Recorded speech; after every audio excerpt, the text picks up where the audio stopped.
موضوع پڑے ہے اور ایک یہ مولوی آرکیسٹرا یاد کر کے پڑھ لینا کہ ساڈا ہے سارے بولا نعرہ تکبیر نعرہ رسالت اچھا بول کے ڈاکٹر اسرار کا سر کھول کے جب ایک بلند کر کے نعرہ حیدری مصیب آواز بلند سلوات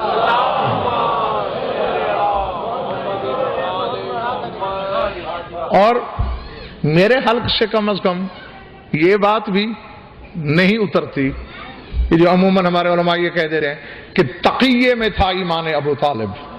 یہ ٹھیک ہے کہ تقیہ واجب ہے، ظہور حجت سے پہلے مرفوع نہیں ہے.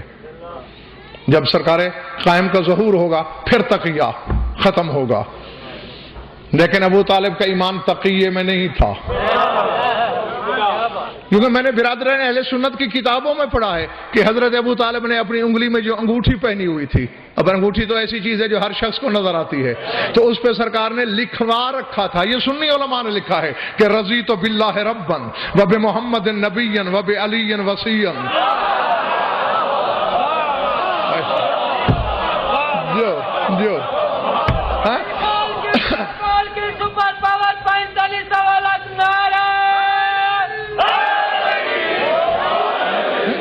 اور یقیناً میرے سامنے سارے حلالیہ موالی ہیں. تھوڑا ایک دن آگے آئیے. رئیس بھائی ترجمہ کیا ہے اس کا مرزا جی؟ رضیت باللہ ربا، ابو طالب کہہ رہا ہے میں اللہ کے رب ہونے پر راضی ہوں.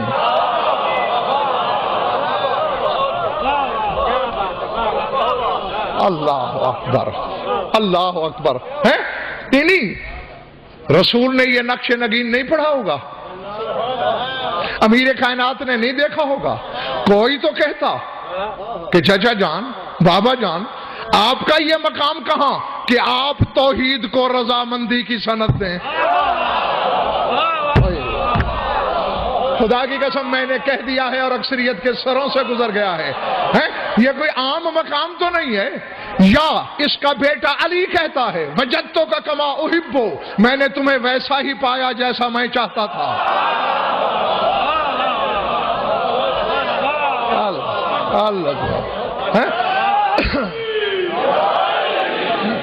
یا ابو طالب کہہ رہا ہے رضیت باللہ ربا، میں اللہ کے رب ہونے پر راضی، وبمحمد نبیا، میں محمد کے نبی ہونے پر راضی، میں اپنے بیٹے علی کے ولی ہونے پر راضی.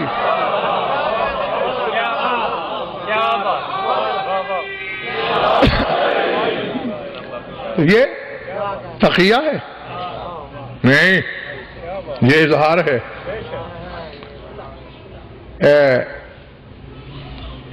آخری خطبہ ہے جو نا سرکار ابو طالب کا، خطبۃ الوصیت، ہاں اس کو پڑھو نا تو پھر بات سمجھ میں آتی ہے. پورے خاندان کو جمع کیا، اوصاہم بالصفات الحسنۃ وبر الوالدین وصلۃ الارحام والعدل والانصاف والغیرۃ والحمیۃ والمحبۃ والمودۃ وبالکعبۃ واحترامها وبعد هذه الامور قال انی اوصیکم بمحمد خیرا قد جاء بالامر الذي قبله الجنان وانکره اللسان مخافۃ السنان وایم اللہ لك انی انظر الى صعاليك العرب واصحاب الوبر والمستضعفین من الرجال قابلوا دعوته وصدقوا كلمته وعظموا امره وخاض بهم غمرات الموت فصار رؤوس قریش وصنادیدها اذنابا ودورها خرابا وصغارها اربابا واقربهم ابعدهم منه احزاهم لديه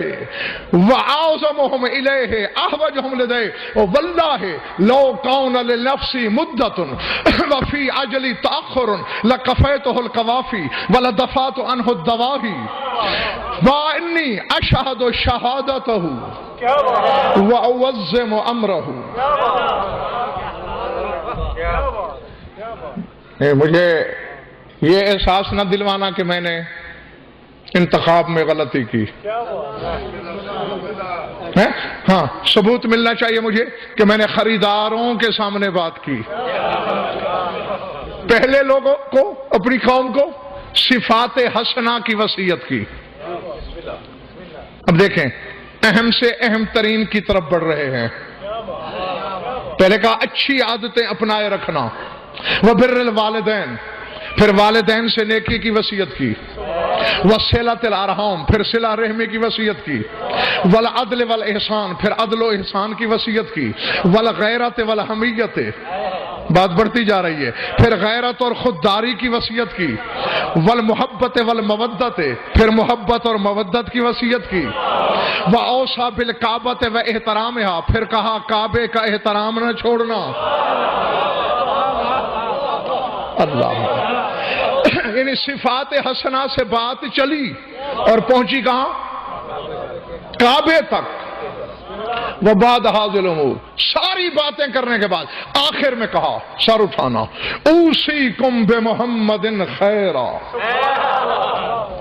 میں تمہیں وصیت کرتا ہوں محمد کے بارے میں خیر کی.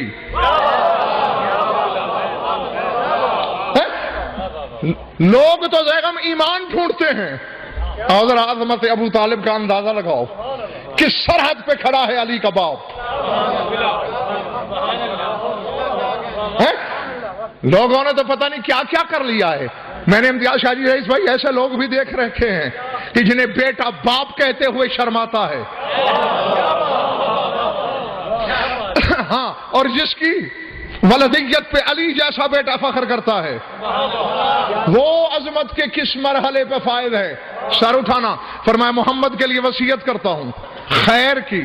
قد جاء بالامر الذي قبله الجنان وانكره اللسان مخافة السنان، یہ ایسا امر لے کے آیا ہے جسے لوگوں کے دل تو مانتے ہیں، زبانیں لڑکھڑاتی ہیں. اللہ اکبر، اللہ اکبر. اور سر اٹھانا اور آگے فرماتے ہیں وَأَيْمُ اللَّهِ، مجھے اللہ کی قسم، لَكَأَنِّي أَنظُرُ، میں یہی بستر موت پہ پڑے پڑے دیکھ رہا ہوں.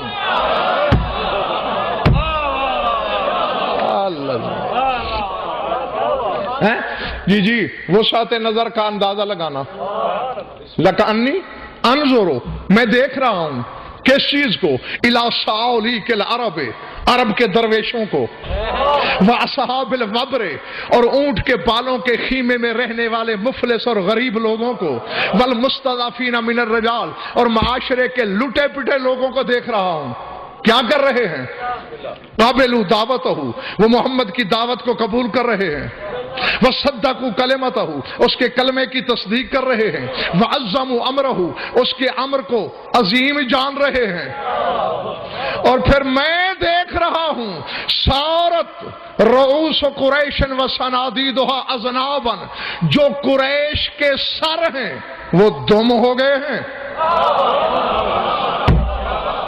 نہیں بلے بڑی بات، یعنی جو سردار ہیں قریش کے وہ ذلت کے مقام پہ آ گئے ہیں، اور جو بظاہر معاشرے کے ذلیل لوگ ہیں وہ سرداری کے مقام پر آ گئے ہیں. اعظمہم الیہ احوجہم الیہ، جو محمد کا جتنا محتاج ہوگا اتنا ہی بڑا عظیم ہوگا. اللہ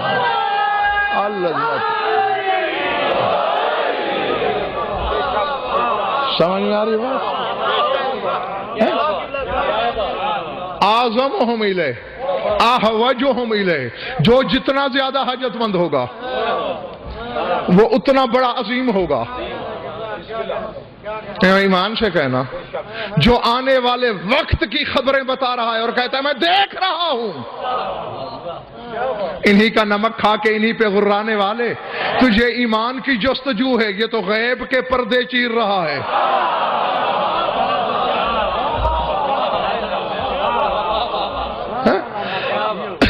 وَأَبْعَدُهُمْ مِنْهُ أَحْزَاهُمْ لَدَيْهِ، اور میں دیکھ رہا ہوں کہ دور سے آنے والے اس کے سب سے بڑے قریبی ہو گئے. اب میں تمہارے دماغوں میں گھسنے سے تو رہا بھائی، میں نے تو فکرہ کہہ دیا میں دیکھ رہا ہوں جو قریبی ہیں وہ دور ہو رہے ہیں، اور جو دور والے ہیں وہ منا اہل البیت ہو رہے ہیں. جو العظمت للہ. اور اب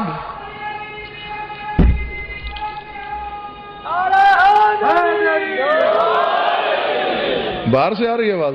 اچھا. اور آگے جو فرمایا جملہ وہ مرزا صاحب قابل غور ہے. فرماتے ہیں واللہ لو کان لنفسی مدت، اگر میری سانسوں کو مدت مل جاتی،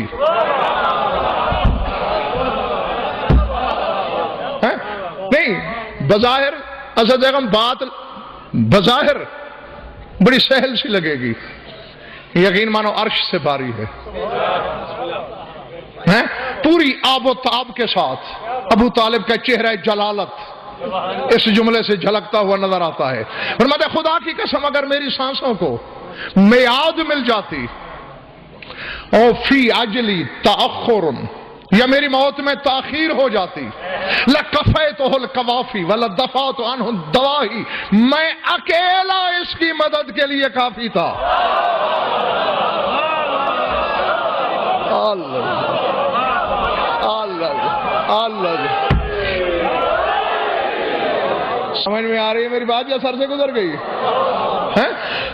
لکفیتہ القوافی، میں اکیلا کافی تھا، ولدفعت عنہ الدواہی، اور میں تنہا اس کی ساری مشکلیں ٹال سکتا تھا. بستر مرگ پہ پڑا ہوا شیخ البتہ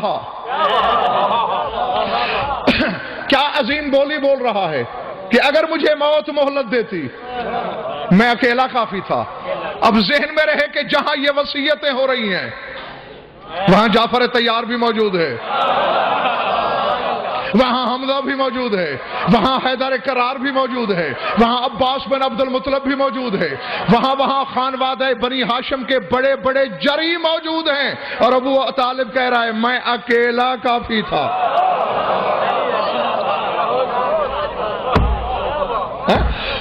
اور آخر کچھ تو تھا، یہ سارے تھے. اور خدا کو ابو طالب کے بعد کہنا پڑا رسول سے، اے میرے حبیب ہاجر، ہجرت کر، فلا ناصر لک بمکہ تھا، اب مکے میں تیرا ناصر نہیں رہا. العظمت للہ، العظمت للہ. پلے بڑی ہے بات ادھر سے گزر گئی ہے. نہیں جس کا یہ ایمان نہیں کہ ابو طالب سے بڑا ناصر ہے علی، وہ شیعت کی جان چھوڑ دے. وہ علی کے دروازے مودت پہ کھڑے رہنے کے قابل نہیں. علی تو وہ ناصر ہے جو اس کا بھی ناصر ہے. لیکن کوئی احترام تو ابو طالب کا بھی ہے کہ جس دھرتی پہ ابو طالب نے مدد کی رسول کی، وہاں اس نے علی کو بھی نہیں کرنے دی، تاکہ ابو طالب کی یکتائی داغدار نہ ہو، کہ مکے کی سرزمین پر ابو طالب سے نصرت شروع ہو اور ابو طالب پہ ختم ہو. اور یہ خطبہ سرکار کا صرف شیعہ کتابوں میں نہیں، برادران اہل سنت کی کتابوں میں بھی میں نے دیکھا اور کئی میں دیکھا. فرماتے ہیں مگر افسوس کہ میری موت آ گئی، میں انجام تک تو نہیں پہنچا سکا اس کی دعوت کو، بس دو کام کرتے ہوئے جا رہا ہوں. فإنی اشہد شہادتہ، ایک تو اس کے کلمے کی شہادت دے کے جا رہا ہوں، وَأُعَزِّمُ أَمْرَهُ، اور اس کے معاملے کی عظمت کی ضمانت دے کے جا رہا ہوں. اور اس کے بعد فی البدی سرکار ابو طالب نے شعر پڑھے. طبیعت ہے؟ فرماتے اوسی بنصر النبی الخیر مہتدہ علی. اور یہاں سے پتہ چلتا ہے ابو طالب کے معیار علم کا، ابو طالب کی نظر کی رسائی کا اور حقیقتوں کو جاننے کا. ہاں ذرا ترتیب دیکھیے کہ نام کس ترتیب سے آ رہے ہیں. اوسی بنصر النبی الخیر مہتدہ علی وشیخ القوم عباسا وحمزۃ الاسد الحامی قبیلتہ وجعفرا ان یدفع عنہ الباسا کونوا فداء لکم امی وما ولدت فی نصر احمد دون الناس اتراسا. فرمایا میں اس نبی کی نصرت کی وصیت کر کے جا رہا ہوں جس کی ولادت عظیم ہے.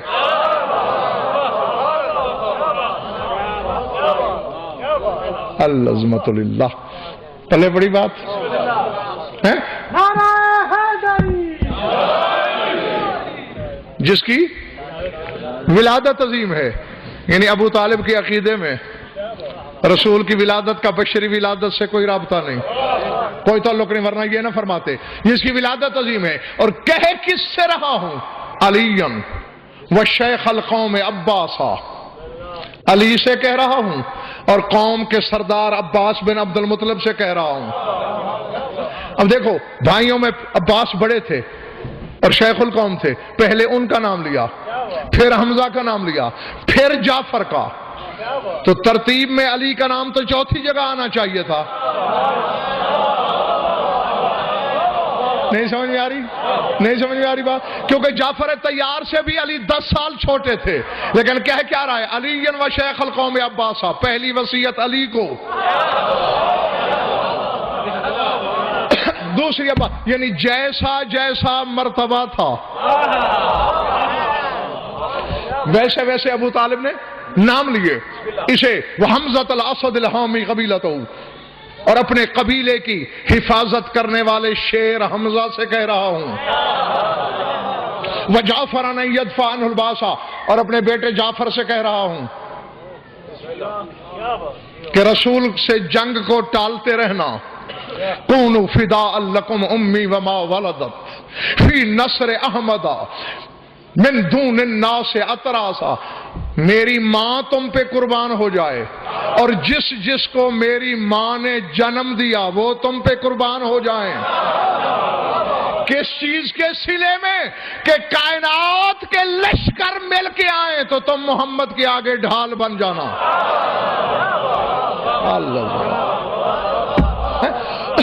نہیں، بات دی آپ نے، ہاتھ اٹھائے، ممنون، شکریہ. لیکن ایک سوچنے والی بات ہے اور دعوت فکر ہے. کیا نام تو محمد رکھا گیا تھا، اور بھری پڑی ہیں بیگانوں یگانوں کی کتابیں کہ اجر اللہ علی لسان عبد المطلب، اللہ نے سرکار عبد المطلب کی زبان پہ یہ نام جاری کیا تھا، ورنہ اس سے پہلے عرب والے اس نام سے شناسا ہی نہیں تھے. نام محمد کسی نے سونے نہیں رکھا تھا. اسی لیے تو لوگوں نے حیران ہو کے پوچھا بماذا سمیتہ محمدن، یہ آپ نے نام محمد کیوں رکھا؟ پھر اللہ نے زبان پہ جاری کیا. فرمایا انی اريد ان يحمده اهل السماء في السماء واهل الارض على الارض. میں یہ چاہتا ہوں آسمان والے اس کی حمد آسمانوں پہ کریں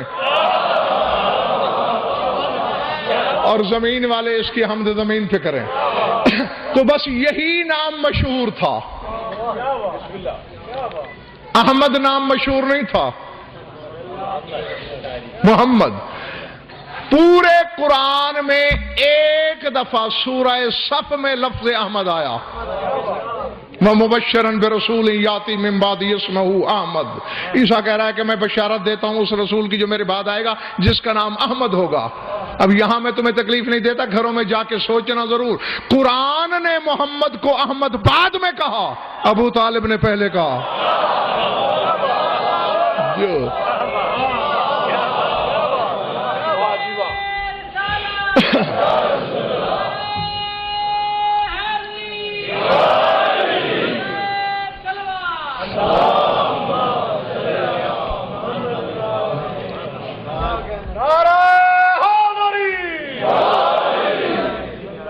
ایک اور بات بیگم، ان تمام باتوں کے مقابلے میں اتنا فرق رکھتی ہے جتنا کل کے مقابلے میں جز. آ گئی ہے سامنے، اب آئی تو میں ٹال نہیں سکتا. اب مجھے نہیں خبر کہ کس کے سر سے گزر جائے گی اور کون عرش کو چھو لے گا. ہاں جس کے دل کو چھو گئی تو پھر وہ یہاں نہیں ہوگا، اور جس سے سر سے گزر گئی پھر میرا اور اس کا دونوں کا مقدر سر اٹھائیں۔ میں نے کل رات جناب خدیجہ بھائی بات کرتے ہوئے بتایا تھا نا کہ سرکار ابو طالب کے لیے تو 20 مثالیں ہیں کہ اس نے باتیں پہلے کی، قرآن نے وہ بعد میں کہا۔ تو اسی کے ضمن میں ایک بات سامنے آئی ہے، رسول کی تعریف کرتے ہوئے ہاں جناب امیر نے جو سرکار ابو طالب کے الگ مرثیے بھی پڑھے ہیں اور جناب خدیجہ کے ساتھ ملا کے، تو پہلے اس کا ایک شعر آپ کو سنا دینا چاہتا ہوں تاکہ ذہن میں تصور قدے میں کچھ رہے۔ سرکار کی وفات کے بعد امیر کائنات یہ کہہ رہے ہیں، ابا طالب عصمت المستجیر وغیث المحول ونور الظلم لقد حد فقدوں کا اہل الحفاظ فقد صلی علیک ولی النعم۔ علی کہہ رہے ہو ابو طالب، اے پناہ مانگنے والے کی عصمت،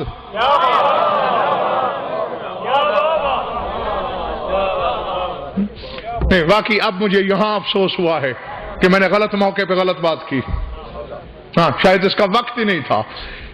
مستجیر کہتے پناہ مانگنے والے کو، ابا طالب نے عصمت المستجیر، ابو طالب نے پناہ کس کو دی؟ پہلے تو قرآن سے پوچھو، اللہ جو کہہ رہا ہے الم یجد کا یتیمن فآوا، اے رسول تو یتیم نہیں تھا، اللہ نے تجھے پناہ نہیں دی؟ اور دشمنوں کو بھی لکھنا پڑ گیا، علم یجد کا یتیمن فآوا کا فی ہجر ابی طالب، تو یتیم تھا، میں نے تجھے ابو طالب کی جھولی میں پناہ نہیں دی؟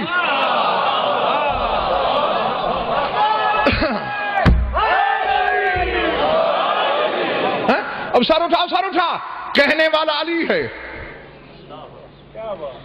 جو کائنات میں اکیلا دعوے دار ہے، عالم ہونے کا نہیں، انا علم اللہ، علی کہتے ہیں میں اللہ کا علم ہوں، تو علم الہی کہہ رہا ہے ابا طالب عصمت المستجیر، اے وہ ابو طالب جو پناہ مانگنے والے کی عصمت ہے، تو بس جتنی محمد کی عصمت بلند ہے اتنا ابو طالب کو بلندی دے دو۔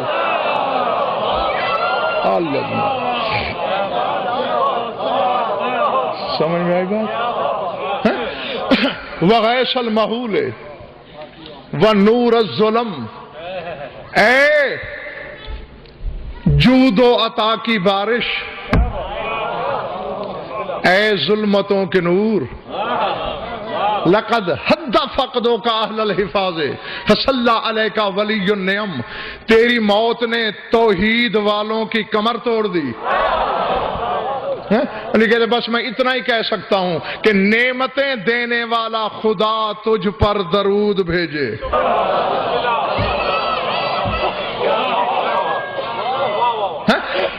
تو یہی ابو طالب رسول کو خراج تھک گئے ہو تو بس کافی ہے، چھوڑ دوں، خراج پیش کر رہا ہے رسول کو، کیا کہہ کر؟ فرمایا قد شق اللہ اسما من اسمہ لیجلہ فذو العرش محمود وہذا محمد قد جاءنا نبی بعد یاس وفترۃ من الرسل والاوثان فی الارض توبد فتعالیت رب العرش من کل فاحش فایاک نستہدی وایاک نعبد۔ اب اللہ کرے دعا کرنا کہ میرے سامنے سارے خریدار بیٹھے ہوں اور سارے جھولی بھر کے جائیں۔ کہتے اللہ نے اپنے اسم میں سے ایک اسم کو مشتق کیا، شق اللہ اسمن من اسمہ لیجلہ، اور مشتق کیوں کیا؟ تاکہ محمد کی جلالت کو ظاہر کرے۔ اللہ ہے کہ یہ جلیل کتنا ہے، فرمایا فذو العرش محمود وہذا محمد، عرش والا محمود ہے، یہ محمد ہے۔ قرآن نے رفیع الدرجات ذو العرش بعد میں کہا، ابو طالب نے اسے ذو العرش پہلے کہا، قبروں والوں تم بھی سر اٹھانا، میری آنکھوں میں آنکھیں ڈالنا. فرماتے قد جاءنا نبی بعد یاس وفترۃ من الرسل والاوثان فی الارض توبۃ. ہمارے پاس نبی آیا مایوسیوں کے بعد، نبوت کے بڑے وقفے کے بعد، جب زمین پہ بتوں کی عبادت ہو رہی تھی. رفیعت درجات،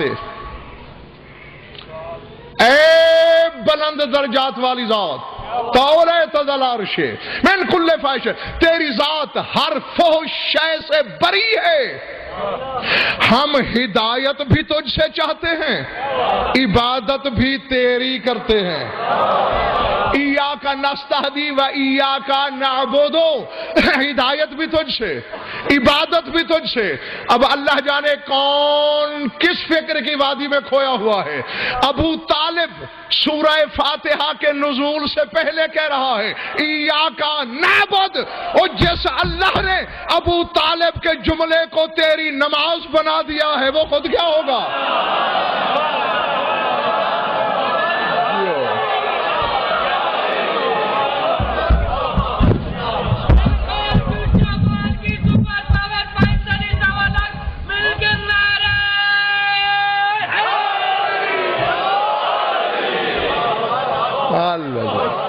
العظمت جو ابو طالب نے کہا اللہ نے اسے نماز بنا دیا، اور رسول نے کہہ دیا لا صلاۃ الا بفاتحۃ الکتاب، جو سورہ فاتحہ نہیں پڑھے گا اس کی نماز ہوئی نہیں. اللہ اکبر، اللہ اکبر. گھبراہٹ تو نہیں ہو رہی نا؟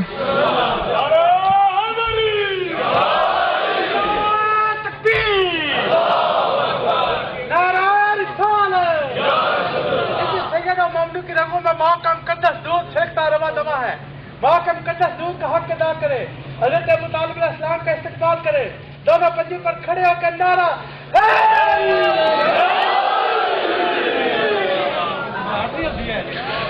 خیر چلو، آج میں نے تمہیں ابو طالب کے صدقے میں کچھ نہیں کہا، چونکہ ابو طالب کا احترام تو اتنا ہے جس کے سامنے علی کو بھی کھڑے ہونا پڑتا ہے. چونکہ آپ تعظیموں کے امتیاز شاہ جی سلسلوں کو اگر دیکھیں،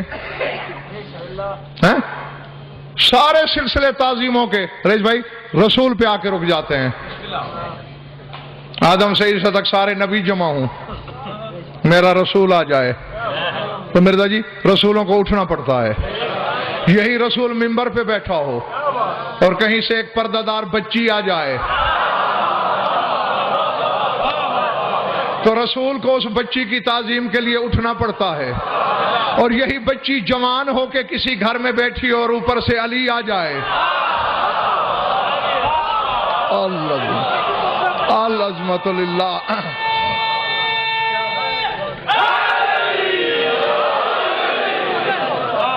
سمجھ میں آئی بات؟ تو بطول کو علی کے استقبال کے لیے اٹھنا پڑتا ہے. امتیں اٹھتی ہیں نبیوں کے لیے، نبی کھڑے ہوتے ہیں میرے نبی کے لیے، میرا نبی کھڑا ہوتا ہے بطول کے لیے، بطول کھڑی ہو جاتی ہے علی کے لیے، اور یہی علی بیٹھا ہو یا لیٹا ہو ابو طالب آ جائے تڑپ کے علی کو کھڑا ہو جانا پڑتا ہے.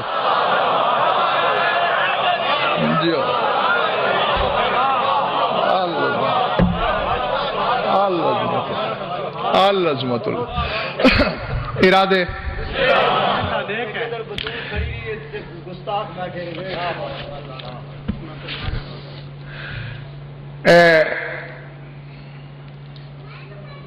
کسی مجلس میں نے آپ کو سرکار ابو طالب کا خطبہ نکاح سنایا تھا، یاد ہے؟ جو رسول کے نکاح کے موقع پہ پڑھا. اس میں دو فکرے رہ گئے تھے اور اتفاقاً آ گئے ہیں اب سامنے. اس وقت جو رہے تھے یقیناً اس میں بھی کوئی مصلحت تھی، اور آج جو نہیں رہ رہے تو اس میں بھی یقیناً کوئی مصلحت ہے. کوئی نہ کوئی خریدار ہوں گے میرے سامنے، اس وجہ سے اس وقت یاد آئے ہیں. اور یہ خطبہ، یہ دونوں علموں کی ضمانت، یہ بھی برادران اہل سنت کی بعض کتابوں میں آپ کو دکھا سکتا ہوں. یہ نہیں سوچتا بیگم زمانہ کہ تہمت صرف ابو طالب پہ نہیں کھڑی، یہ تو رسالت سے ہوتی ہوئی توحید تک جا رہی ہے۔ جی خدا کو فوراً کہنا چاہیے تھا کہ اس سے کیوں پڑھوانے لگا ہے اپنا نکاح؟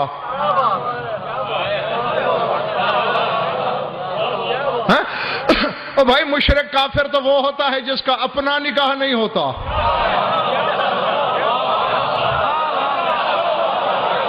اللہ اکبر، اللہ اکبر، سمجھ میں آ رہی میری بات یا نہیں؟ اور پھر وہ کائنات کے سب سے بڑے معصوم کا نکاح۔ علی موجود نہیں تھے؟ نعوذ باللہ میری زبان جل جائے، علی کو نکاح نہیں آتا تھا جو رسول کے ہاتھوں پہ نازل ہونے سے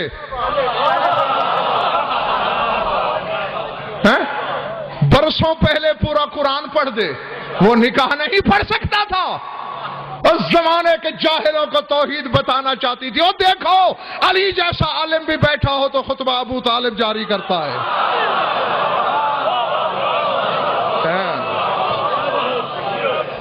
تو اس میں جو فکرے بولے ہیں الحمدللہ الذی، لکھنا لوہے دل پر، ہاں ورنہ مجھے اپنا تو نہیں ان جملوں کی ناقدری کا افسوس ہوگا۔ فرماتے ہیں الحمدللہ الذی جعلنا حفظۃ بیتہ وشرائین حرمہ وجعل مسکننا بیتا محجوجا وحرما آمنا، اور آگے وہ فکرہ ہے جو پہلے بھی تمہیں سنا چکا ہوں، وجعلنا الحکام علی الناس۔ فرمایا حمد ہے اس اللہ کی جس نے ہمیں اپنے گھر کا محافظ بنایا۔ العظمت للہ، العظمت للہ۔ اب یہ بھی عزت میں بتاؤں کہ ہر گھر والے کو سب سے زیادہ اپنے گھر کی حفاظت عزیز ہوتی ہے۔ یہ آئین جو علت ہے، یہ عقل عمومی کا فتویٰ ہے، اپنے گھر کی حفاظت۔ کعبہ اللہ کا گھر ہے، کرا ان سے رہا ہے،